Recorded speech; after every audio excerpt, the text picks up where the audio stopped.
Republic TV पर अभी थोड़ी देर पहले मैंने देखा कि सुशांत सिंह राजपूत की फैमिली फ्रेंड स्मिता आई थी और उन्होंने जो खुलासे किए उसके बाद तो ये पूरा केस ही अलग तरह से दिखाई दे रहा है।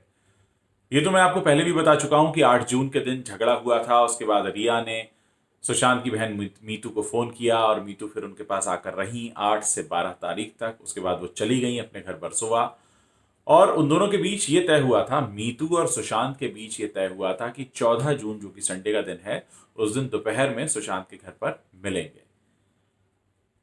इससे पहले 14 जून की दोपहर आती इससे पहले 13 जून की रात में मीतू ने फोन किया सुशांत के फोन पर, जो उन्होंने नहीं उठाया।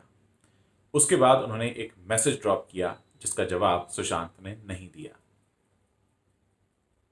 हो सकता है मीतू को कुछ अजीब लगा हो, क्योंकि आमतौर पर सुशांत उनके मैसेज का जवाब तो जरूर दे देते थे।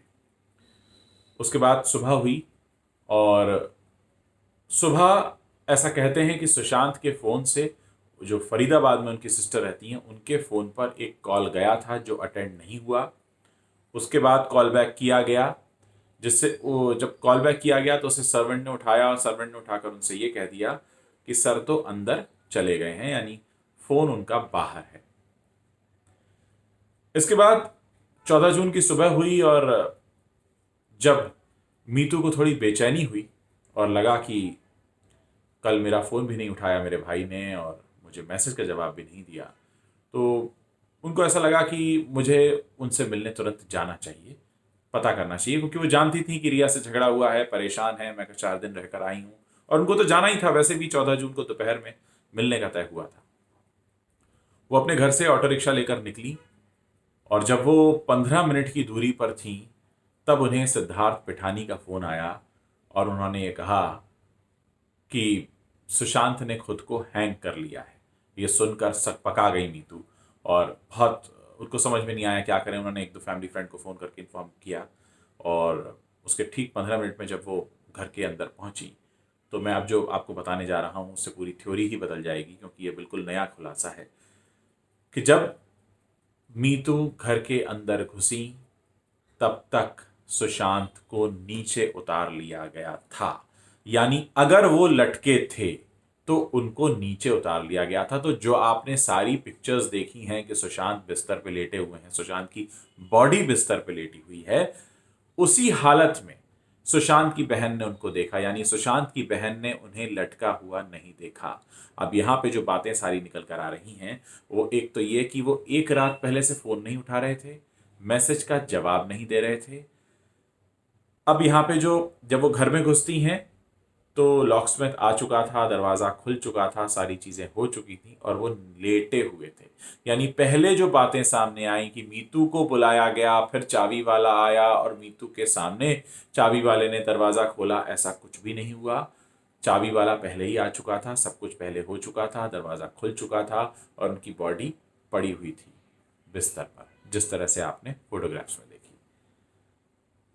अब एक और बात सामने आई है कि दिशा सालियान की मौत के बाद से वो काफ़ी परेशान रहते थे और उन्होंने अपनी बहन को साफ तौर पर कहा था कि ये लोग मुझे रहने नहीं देंगे, मुझे अब मुंबई छोड़ देना है। उन्हें डर लगने लगा था दिशा सालियान की मौत के बाद से। और दिशा सालियान की जो मौत हुई थी वो उस पार्टी में हुई थी जिस पार्टी में कुछ पॉलिटिशियन या उनके जुड़े हुए लोग, उनसे जुड़े हुए लोग उसमें शामिल थे और वहाँ एक झगड़ा हुआ था। क्या किस बात को लेकर झगड़ा था, किससे हुआ था, ये पूरी जानकारी नहीं है, खुलकर सामने नहीं आई है।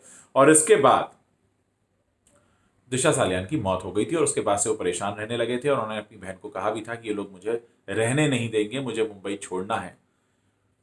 अब अगर हम पूरी बात को देखें, अब सिद्धार्थ पिठानी ने क्या कहा उस पर ध्यान देना मुझे नहीं लगता ज़रूरी है, क्योंकि अब सिद्धार्थ पिठानी ही शक के घेरे में आ गए हैं। खासकर तब से जब से उनका मुंबई पुलिस को लिखा हुआ मेल रिया चक्रवर्ती के वकील की पिटीशन में दिखा है। इसलिए सिद्धार्थ पिठानी के बारे में बात करना बेकार है। और उन्होंने जब बताया मीतू को, तब मीतू घर से 15 मिनट की दूरी पे थी और उन्होंने कहा कि उन्होंने खुद को हैंग कर लिया है। हैंग कर लिया है, अगर हैंग कर भी लिया था तो उन्होंने पुलिस को क्यों नहीं इन्फॉर्म किया, हॉस्पिटल को क्यों नहीं इन्फॉर्म किया, बहन को इन्फॉर्म किया। और बहन आई तो उन्होंने तो उनको लटका हुआ देखा नहीं। तो अब पूरी थ्योरी बदल चुकी है। मुंबई पुलिस ने तो इसके बारे में कुछ जानकारी दी नहीं। ये सारे वो फैक्ट्स हैं जो स्मिता के जरिए निकल कर आए हैं। स्मिता आई थी रिपब्लिक टीवी पर ये सारा सच बताने। बहुत सारी बातें अब इसमें घूम कर आ गई हैं। कौन था जो उनके पीछे पड़ा हुआ था, क्या उनके घर पर भी रात को कुछ लोग आए थे, क्या झगड़ा हुआ था। हालांकि सिद्धार्थ पैठानी ये कहते हैं कि उन्होंने तो एक रात पहले रात को 1 बजे देखा था, लेकिन मैंने जैसा कहा कि सिद्धार्थ पैठानी के बारे में बात करना बेकार है। इसके अलावा स्मिता ने एक और खुलासा किया कि एक सैमुअल नाम का शख्स भी उस घर में रहता था, जो उनका मैनेजर था, और उनकी जो उन्होंने उनकी जो प्लानिंग थी एक कंपनी की, उसमें कुछ टेक्निकल वर्क वो किया करता था, उनके साथ था। तो सैमुअल कहाँ है उसका भी पता नहीं है। पुलिस ने उससे पूछताछ की है, नहीं की है, वो फरार है या मुंबई में है, इसके बारे में भी कोई जानकारी नहीं है। यानी उस रात घर में सुशांत के स्टाफ के अलावा सिद्धार्थ पैठानी और सैमुअल भी मौजूद थे। अब एक सबसे हैरान करने वाली बात यह है कि अभी तक सैमुअल का तो नाम ही किसी ने नहीं लिया था। सैमुअल तो ये नया नाम जुड़ा है। और सुशांत को मेंटली डिप्रेस कहने वाले जो लोग हैं वो हैं श्रुति मोदी, जो नामजद हैं एफआईआर में, मैनेजर हैं रिया की। रिया कहती थी, या फिर संजय राउत ने कहा है, जो शिवसेना के जो मुखपत्र है सामना, उसके एडिटर हैं। तो ये कुछ खास लोग हैं जो बार बार ये कह रहे हैं कि वो डिप्रेशन में थे। इधर बिहार पुलिस आज जब डीसीपी ऑफिस के बाहर निकल रही थी अपनी डेली रिपोर्ट देकर, क्योंकि वो डीसीपी ऑफिस में रिपोर्ट करते हैं कि आज उन्होंने दिन भर क्या किया, तो मुंबई पुलिस ने बिहार पुलिस को बात ही नहीं करने दिया मीडिया से। तो कहीं ना कहीं ये भी लग रहा है कि मुंबई पुलिस ने न सिर्फ जांच को 1.5 महीने चलाया लंबा, बल्कि बिहार पुलिस को भी बात नहीं करने दे रही है। जिस दिन ये आत्महत्या या हत्या या रहस्यमय हत्या या जो भी मृत्यु थी, जो भी दिन था 14 जून का, मैं कहूंगा पुलिस पहुंची और पुलिस ने पहुंचते ही डिक्लेयर कर दिया ये आत्महत्या है। विसरा रिपोर्ट भी नहीं देखी। बहुत सारे सवाल हैं। उसके बाद 1.5 महीने तक जांच चली, कोई रिजल्ट सामने नहीं आया। परिवार ये कहता है कि हमने तो फरवरी में इन्फॉर्म कर दिया था कि उन्हें खतरा है।